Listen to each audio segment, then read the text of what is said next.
Okay, welcome back, everyone. Kenda, can you please share your screen? Sure. Hello? Yeah, can you hear me? Okay.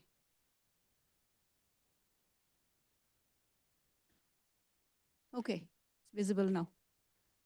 Great. Can you guys hear me all right?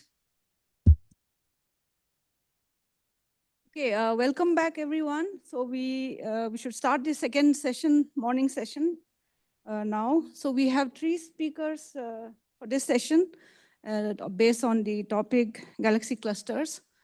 So the first talk, the title seems to have changed. We have observational results of the MERGHERS survey. So Kenda, over to you. Great, thanks very much. I just want to check, can you guys hear me? Oh. I can hear you fine, but... Can you hear us? I can hear you, and people Okay, now, online can hear me. Okay, great. We can hear you. So you can start your talk. Yeah, please go ahead. Great, thanks a lot. All right, well, thanks, everyone. I'm sure many people have been saying this. I was meant to be there in person, but visa didn't come through, so I'm sorry about that. But thanks very much for letting me give this talk anyway. So I had a look at the program, and I'm not quite sure of the audience. So I'm just going to give a little bit of a brief overview of what clusters are. And then I'll talk about this project that I have with MERGHERS, which is called the MERGHERS survey, where we're aiming to do statistical analysis. So the MERGHERS is a collaboration. It's an open collaboration, and currently it's about sort of half participants from South Africa and half the participants from various universities in America and Europe. So I love this artistic representation.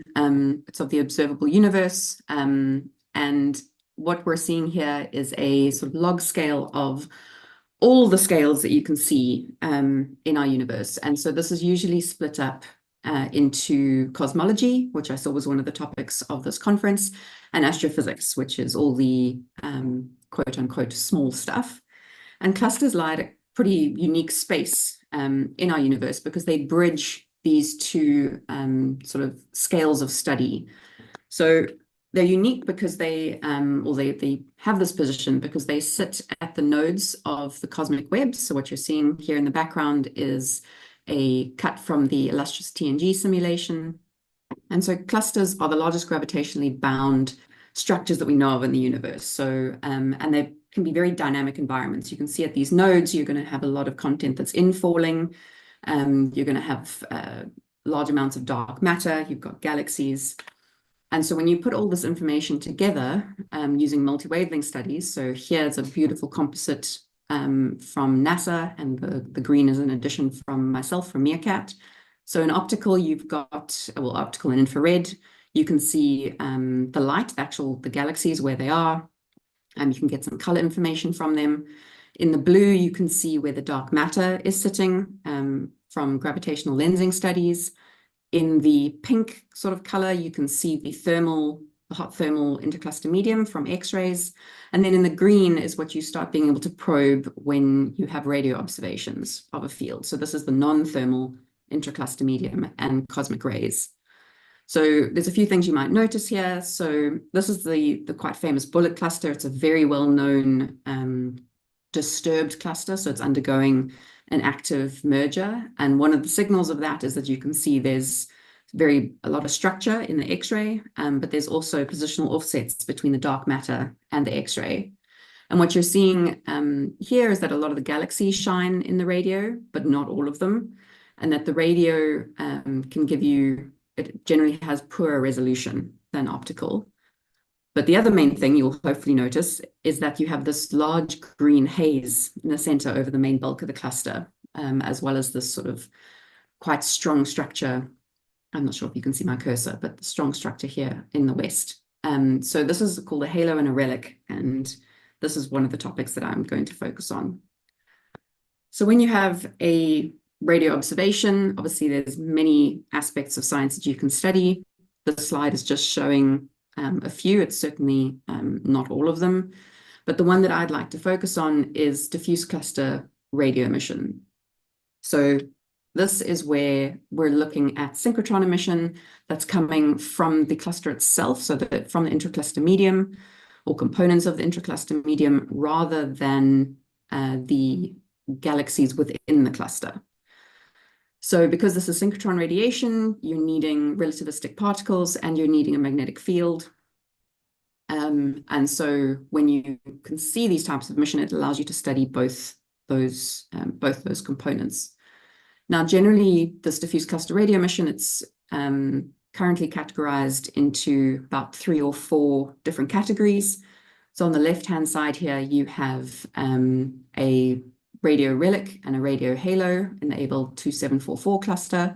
These are the largest scale types. They're typically found in clusters that are undergoing major mergers.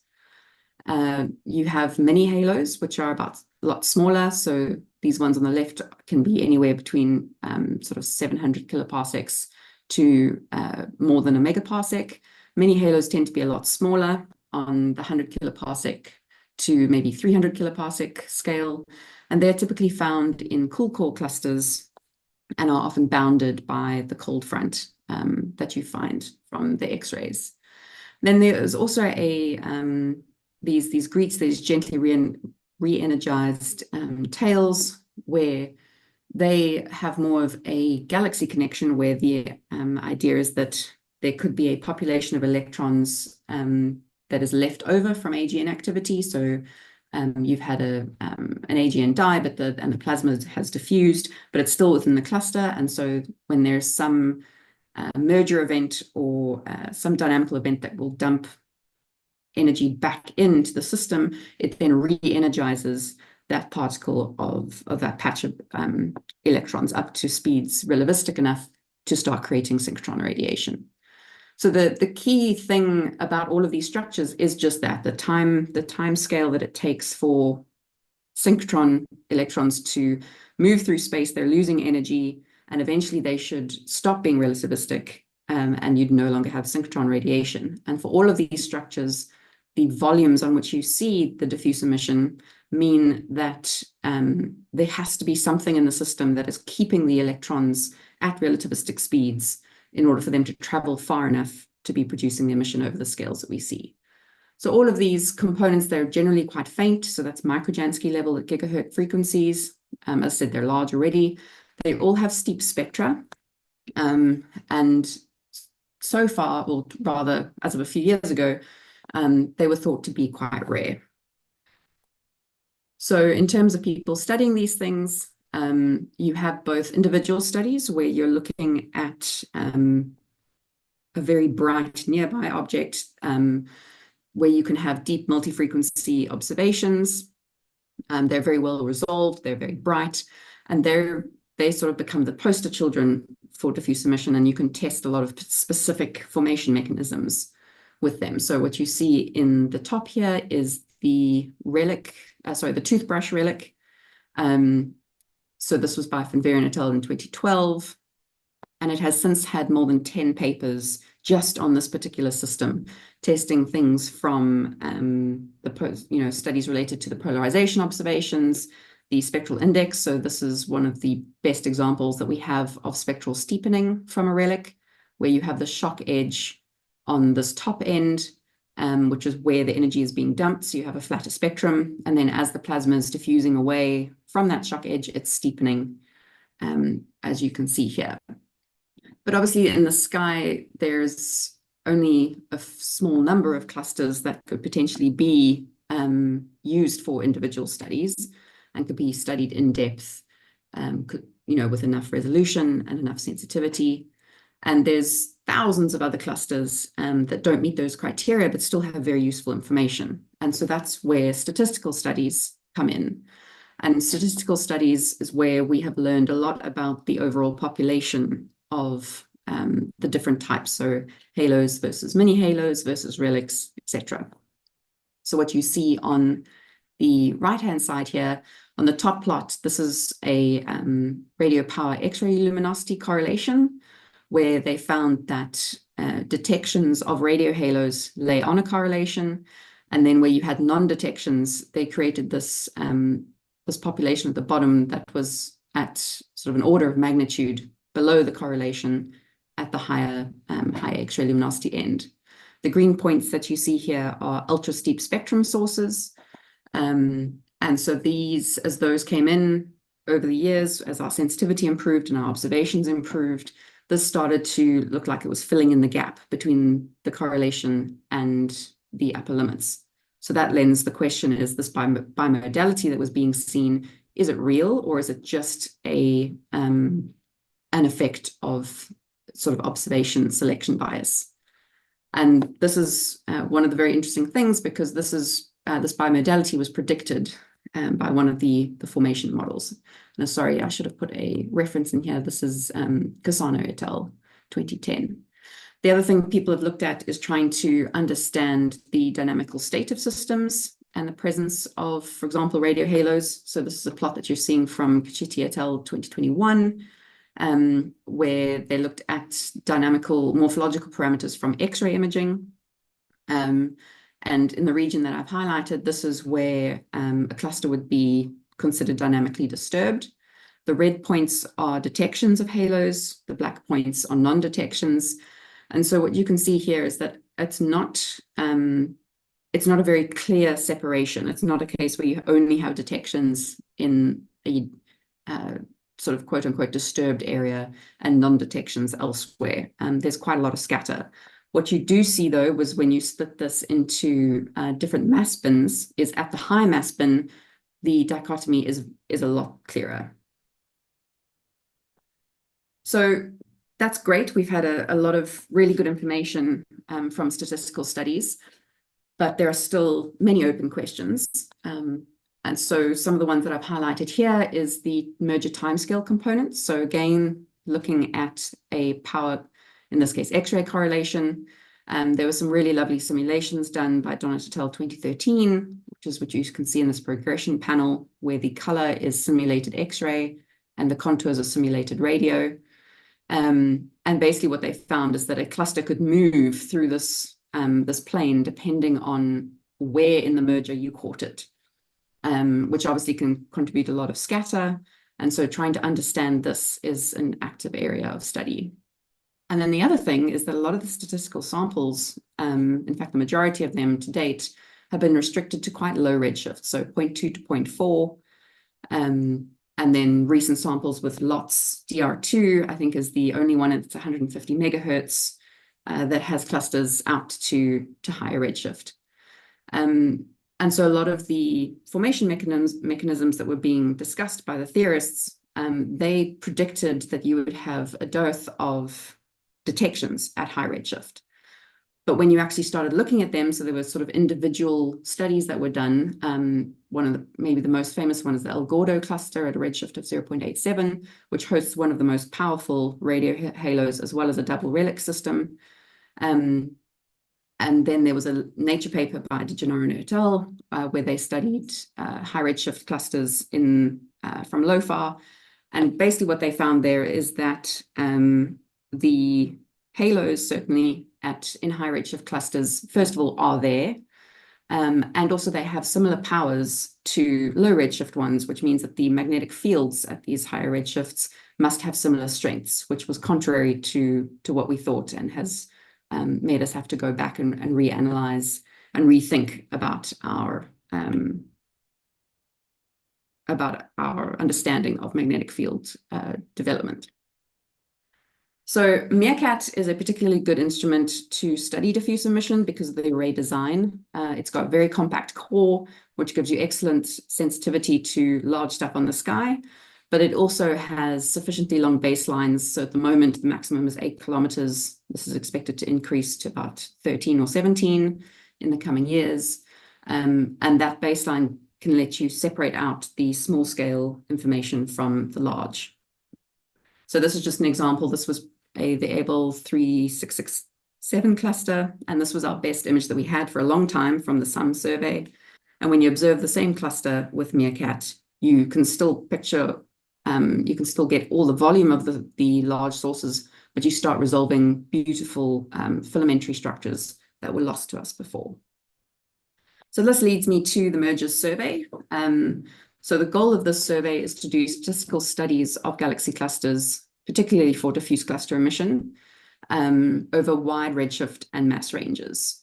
So what you see here is a plot of all the SZ detected clusters. So from ACT, SPT, and Planck, the little orange box shows you where the previous statistical homogeneously selected studies have been.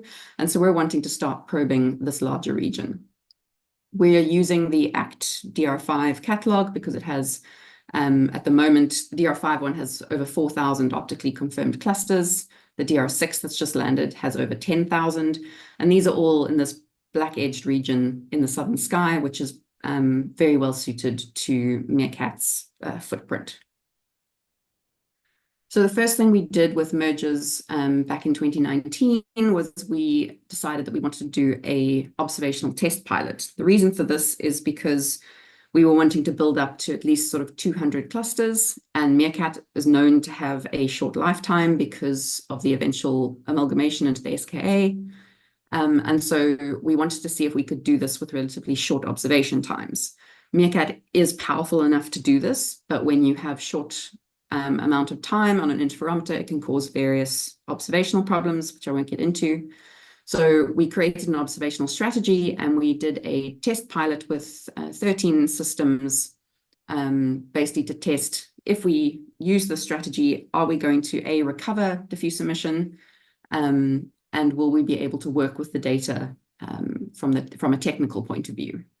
So for this pilot, again, it was our usual selection criteria. So it's the ACT DR5 with high signal to noise. We chose clusters below a redshift of 0.6 and a relatively high mass. And then for this particular one, we tried to bias our sample towards candidate MERGHERS. So this is because this was not meant to be a statistical sample, but just for an observational test strategy. And we wanted to have the best possible opportunity to actually detect diffuse emission. So all of this is to say that it worked, and we had a 70% detection rate, so 11 new diffuse emission detections. You can see these in this panel, where the background is the high resolution or full resolution MERGHERS image, and then the contours are the diffuse emission used created from filtering the maps. So this was great, and this allowed us to be confident that we could move on to the full statistical sample. We have had a master student, Brenda, who has now graduated, who has done some source cataloging of the fields to make them available for a wider variety of science. And so this there's a public catalog expected later this year. But this leads us to the first statistical sample, which is what we're calling Tier 1. So we're designing this program in sort of homogeneously selected sub-tiers to eventually build up. So this first tier was 25 clusters. We selected clusters from ACT that were in the dark energy survey region to make sure that we had good quality optical observations. And then our redshift range of interest, we selected it to be contiguous with the previous studies, which you see in green, but at higher redshift, where we're starting to probe an area that hadn't been studied for statistical purposes before. And then we started with a mass limit of 5.5 times 10 to the 14 solar masses. So, and that's in that's the Planck masses. So what you can see here on the left is just the gallery of our images. What you can see is that some of them still have a few calibration issues, but in general, we've had really good results. But in order to get to the diffuse emission, we've had to I think this is starting to be quite a common thing for people to do, but particularly for students in the audience, you have your full resolution image and you've got all your compact sources. If you're going to boost your sensitivity to large scale faint emission, you want to lose resolution. So convolve it with a lower beam or image with sort of UV restrictions. But if you do that with all the compact sources still in your data, these are going to get smoothed out and blended. And so when you're looking for very faint emission, you're not sure if that's emission you care about or just blended sources. You need to first model them out from the data, which you can see here, and then you can smooth and actually recover the diffuse emission with a a high level of confidence. So these are our results. We have a paper that is currently in collaboration review. So we've had about a 68% detection rate, which is much higher than the statistical samples at lower redshift. We're not quite sure why this is, whether it was just luck or whether this is an actual, whether you do expect more detections at higher redshift. So of these, we've picked 16 of the 25 because these have good enough results, imaging results for publication. So this full statistical analysis, we're currently doing an observational paper, and the full statistical analysis will be in a follow-up paper. And we've used optical and X-ray information to help classify any radio emission. So here are some examples of what we've gotten. We have examples of double relics, possibly triple relics, as well as large halos. We have some things that look like mini halos, although in these cases we don't have good enough X-ray to say definitively whether or not there is a cool core. And then we also have some structures which are very confusing, and we don't know how to classify them yet, whether they are AGN related or related to the ICM, but there's some beautiful results that are coming out. We also started adding on to this T1 sample with the tier 2, where it was the same selection criteria in redshift, but we dropped the mass range by about 20%. And so this brings up the full statistical sample for T1 and T2 to 56 clusters within this redshift range of 0.4 to 0.6. So this second batch has been at the UHF band, whereas T1 was at L band. And currently we're in the process of processing the data. These images that you see down here are just from the pipeline, the automatic MEERKAT pipeline that come out. So one of the nice things with the tier 2 is when you just scan the STP images, we've also been seeing some interesting discoveries. So this is a system that has been worked on by a master's student at Rhodes, who's currently working on thesis corrections. And so when we were looking at this pop, and wow, that looks exactly like a pair of double relics. And then when we went and looked into it in more detail, we cannot find a cluster that sits within this area that is at a redshift that would give these structures sizes that are comparable to radio relics. So this led to an investigation by Michaela into what these things might be. Currently, it looks like they might, it's more likely for them to be AGN connected, but there's still a lot of things going on here. You can see a lovely something that looks like a shock edge for the arc structure. This wedge has no obvious galaxy counterpart. And so there's also a system like this in the MEERKAT Galaxy Cluster Legacy Survey. And so we'll be putting together a paper on those two and trying to understand what these structures are and trying to understand any observational biases that we may end up having when we try to classify diffuse emission. So with MERGHERS next steps, we have a long laundry list of things to do. We've got quite a few students working on the project. We have one of the interesting things that we're doing, and I'll mention that in a little bit, is to work with machine learning to try do classification. But we have dynamical state analysis. We're wanting to do polarization studies. We have data from the UGMRT in band 4 of some of our diffuse emission detections from our tier 1 system. And then we also have students that are starting to study the field radio galaxies, so have nothing to do with the diffuse emission, but getting more science out of the wealth of data we've now curated. So I just, because this conference mentioned something about the SKA, I thought I would mention this as well.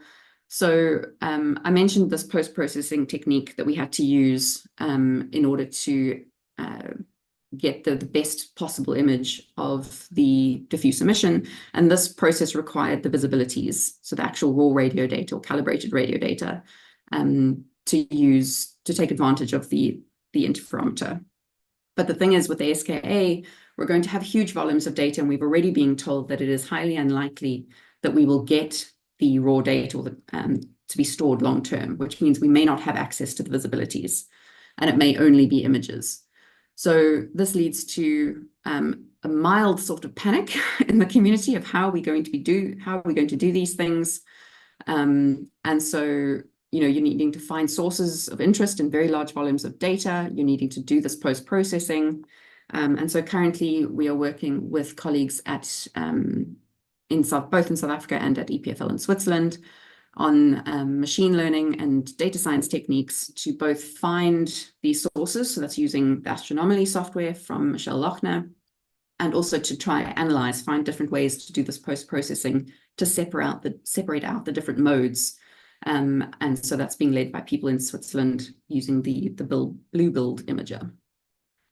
So this is my summary. I hope I've convinced you that MERCAT is a really good instrument.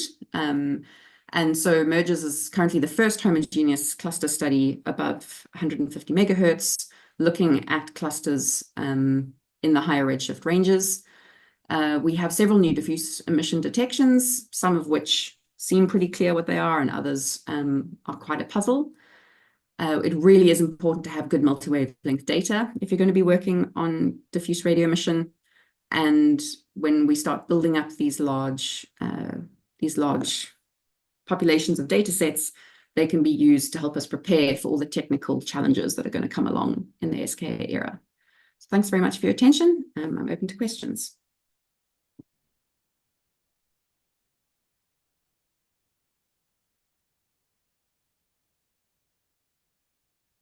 Thanks, Kenda, for a very nice talk.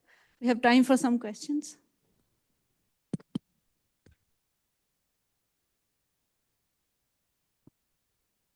I just a query, probably I missed it. So when you choose your sample, which are the samples to observe, do you put any dynamical state estimator cut, or you just observe the whole sample, like from the catalog? So no. Yeah, thanks. That's a very good question. So we did for the pilot sample because we were actively wanting to bias ourselves towards detections to test the observational strategy. But for these statistical samples, so that's T1 and T2, we didn't include any dynamical state indicators because we wanted it to be blind in order to not, well, blind to cluster dynamical state rather, in order to not bias any of the statistical results. Thanks. Any other questions?